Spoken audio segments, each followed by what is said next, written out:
A journey from Kabul to a classroom in Bournemouth via the murder of two people in Serbia, drug dealing in Italy, lying about being denied asylum in Norway, lying about your age when you came to the United Kingdom, claiming you were 14 and you were 18, being housed with a foster family, going to the local school, sexting, if you don't understand what that means, look it up, sexting 13-year-old girls when you were 18, and then stabbing an aspiring Marine to death with a knife to the heart.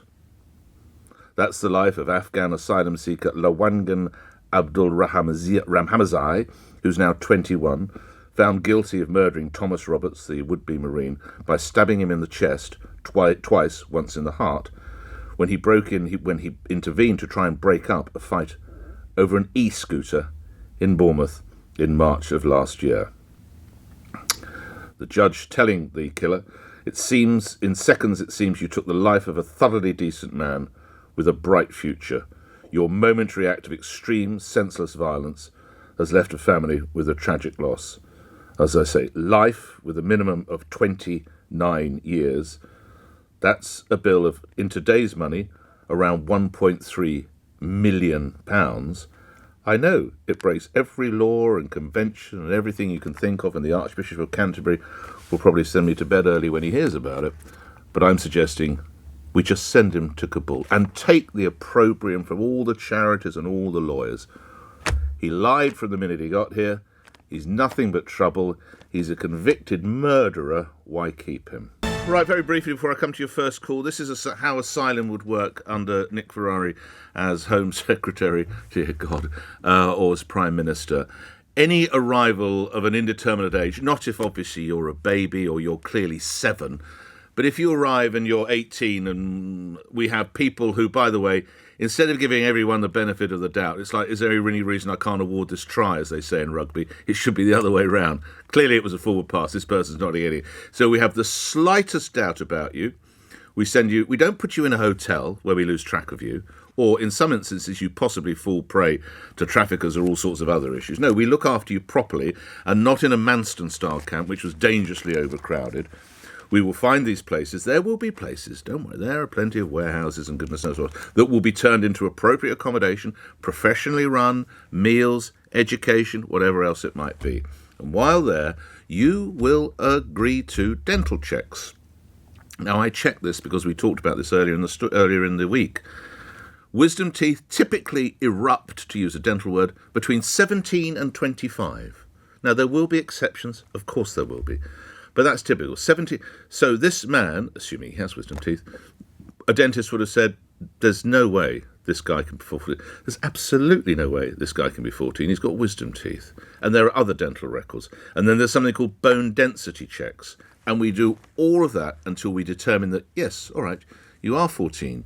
You can go into year 10 at the local school in Bournemouth and mix with other 13 and 14-year-olds instead of putting an 18-year-old former drug dealer and double murderer in with 14-year-old girls who he used to send explicit pictures to via text. That's the way it works currently. That is how it worked. I've told you the way how it should work. And by the way, this guy, put him on a plane, and I don't care. As many lawyers as you like. Would any lawyer step forward to defend this person? Just let him land at Kabul and take his chances. Dave's in Lewisham. Dave, your reaction? Good morning. Hello, Nick. Yeah, I like your idea of Kabul, but I would go one further. I'd bring back the death penalty, but I'd bring back I'd introduce lethal injection like in the States. No one will vote. Well, I'm so sorry. I don't think the majority of people would support it, Dave. I don't know. I think they would. I think there's a lot of sense for bringing back a death penalty. And the lethal injection, I took my dog to the vets when he was ill. They give him an injection to send him to sleep, and then they give him an overdose to stop his heart. It's not cruel, an injection. Obviously, hanging is barbaric. Right. But, I mean, if they commit an offence, if they kill someone, and they're banged to rights. If there's any suggestion that they're not guilty, then give them life imprisonment. But if they're banged to rights... Mate, we've got video of this bloke. You know, there's no... Exactly. Even he admitted manslaughter. He tried to get off with manslaughter. He got done for murder. So he's admitted the killing anyway. Exactly. So lethal injection. That's what I'd bring. All right. Let's see what others make of it. For me, I would not be able to support that. But many of you will be shouting at the radio, but deporting him to Kabul is equally cruel. You don't know what happened to him. I'm terribly sorry to speak about another human being in this fashion, but I don't care. I actually don't care what happens to. I think he's now 21, he might be 22. I have not a care what happens to this young murderer in his early 20s who lied and lied and lied again and was nothing but a menace to fellow classmates. There's one boy who doesn't give his name, who tells the Sun newspaper he was regularly beaten up by this Afghan. Just put him on the plane. And by the way, his case was prolonged because of the number of human rights lawyers who fought his side. Can we all have those named, please?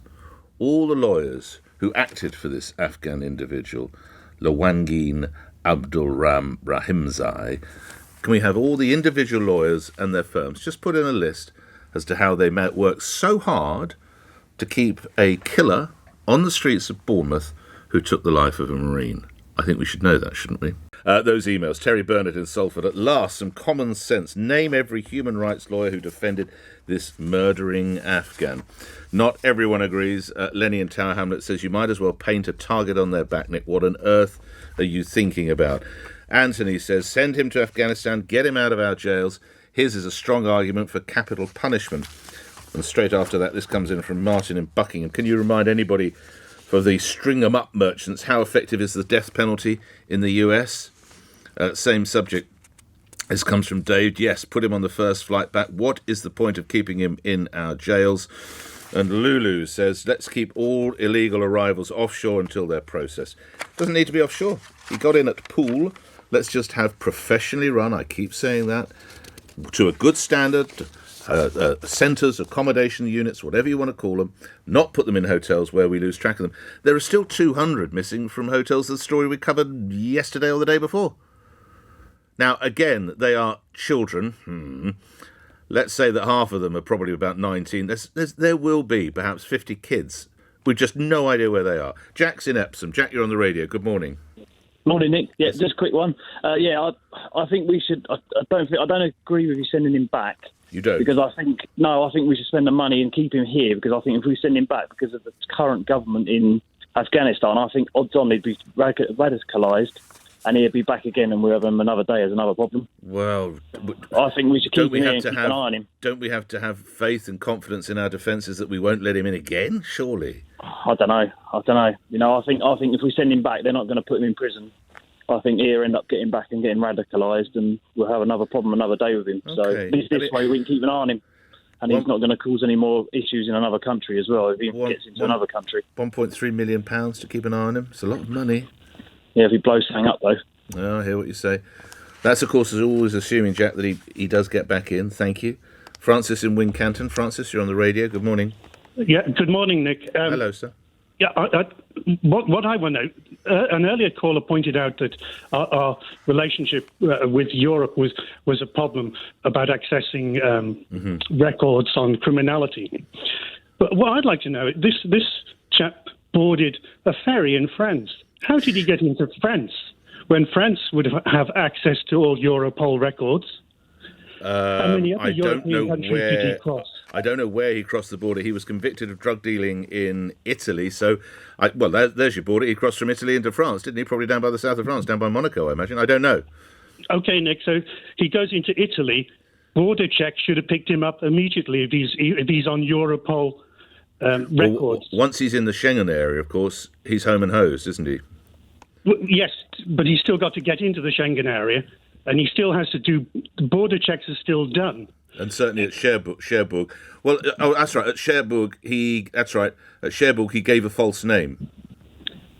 Well, I mean, this is just incredible because I know. How did he get on the boat? Why was he not picked up by the French authorities?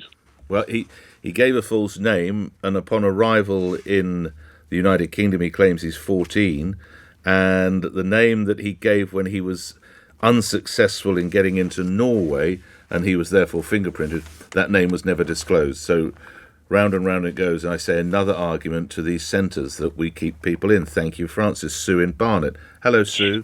Good morning, Nick. Hello. Sadly, this is not an unusual problem. I'm a retired teacher. I can go back 20, 25 years, and we had the problem of young men arriving in a mixed school.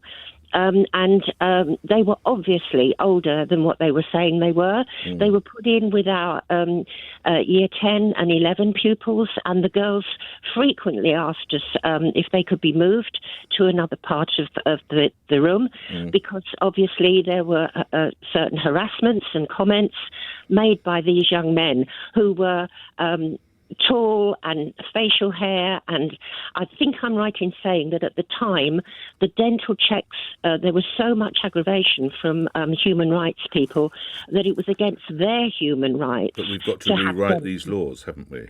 Yes. But it was against their human rights to have dental checks to ascertain their correct age and so on.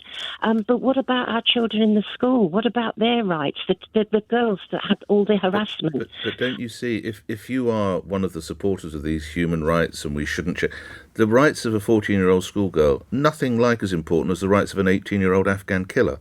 Yeah, exactly. That's how they my see it. point. Yeah, exactly my point. So, and there were always problems in the playground between the different ethnic groups.